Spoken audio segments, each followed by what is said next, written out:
నిర్మాణం తెలుసుకోవడం ఒక విషయం, అది నిన్ను ఎలా నడిపిస్తుందో తెలుసుకోవడం మరో విషయం. అహంకారం ఒక భావన కాదు, అది ఒక అనుభవం. ప్రతి స్పందనలో, ప్రతి బాధలో, ప్రతి పోలికలో అది కనిపించకుండా పనిచేస్తుంది.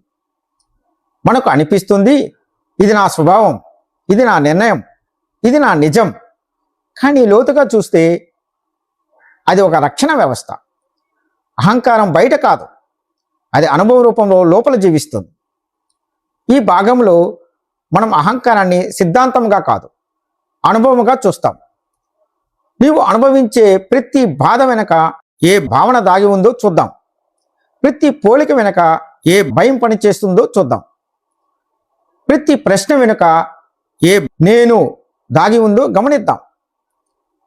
ఇది అహంకారాన్ని తప్పుపట్టే ప్రయాణం కాదు, దాని వెలుగులోకి తీసుకువచ్చే ప్రయాణం.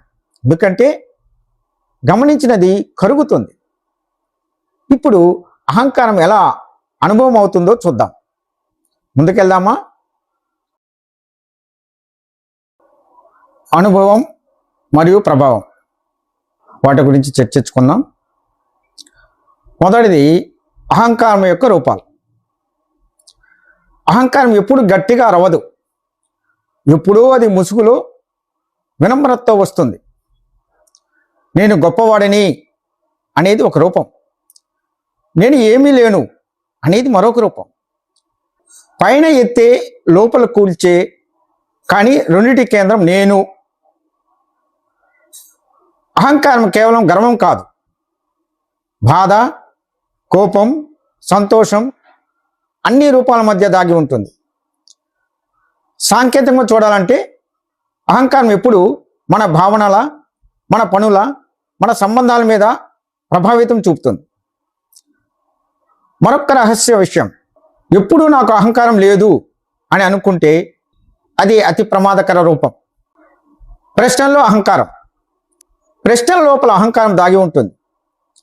నేను సరిగా చేస్తున్నానా అని అడగడం కూడా ఒక రూపం. ఇంకా నేర్చుకోవాల్సిందా అని అడగడం కూడా. అన్ని ప్రశ్నల్లో నేను అనే అహంకార మధ్యం కనిపిస్తుంది. గమనించలేని సరళ రూపం మనం తెలుసుకున్నప్పటికే నడకలో దారాన్ని మార్చే శక్తి కలిగి ఉంటుంది. రహస్యం ఏమిటంటే ప్రశ్నల్ని గమనిస్తే అహంకారం కరిగిపోతుంది, మన అవగాహన పెరుగుతుంది. ఇక పోలికల్లో అహంకారం. అహంకారం రెండు దిశలోని జీవిస్తుంది. పైకి చూసి అసూయ, కిందికి చూసి గర్వం. ఇతరులతో పోల్చడం అతి మోసపూరితమైన అహంకారం. ఎందుకంటే మనం గుర్తిస్తాం, కానీ మన లోపల తారుమారు జరుగుతుంది.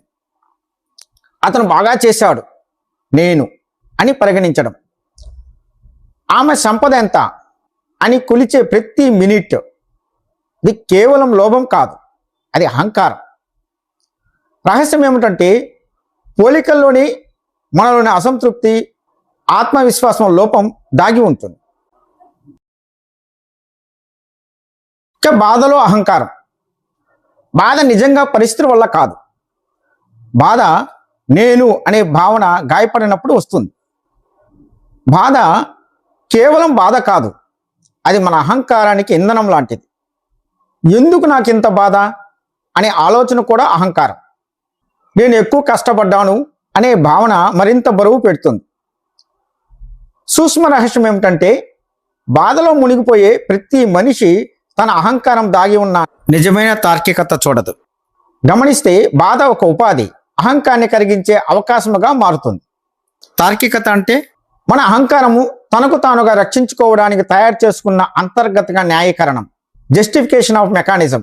అంటే నేను కోపం పడడం సరైనదే, అతడే తప్పు చేశాడు, నేను ఇలా స్పందించకపోతే నేను చిన్నవాడిని అవుతాను, నేను బాధపడడం న్యాయమే.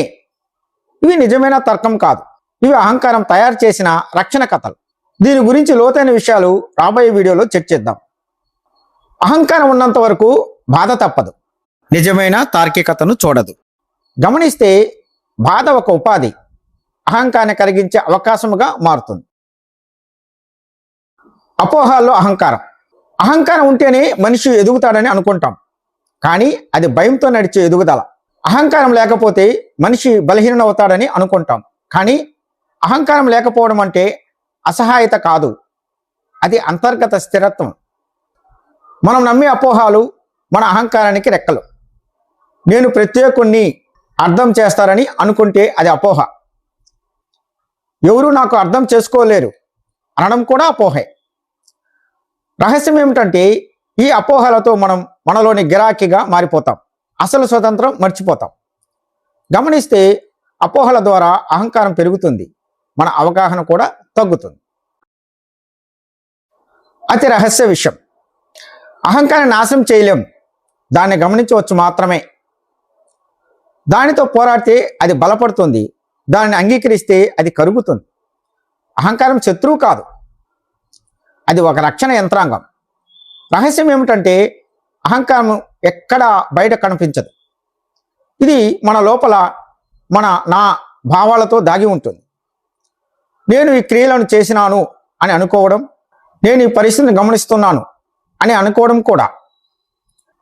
అహంకారం మన నేను భావాలలోని అతి చిన్న అస్థిరత్వంలో దాగి ఉంటుంది. ఈ రహస్యాలను గమనించగలిగితే దాని ప్రభావాన్ని తగ్గించడం మొదలవుతుంది. మరిన్ని సత్యాలు తెలుసుకోవాలంటే లైక్ చేయండి, సబ్స్క్రైబ్ చేయండి, షేర్ చేయండి, కామెంట్స్ చేయండి.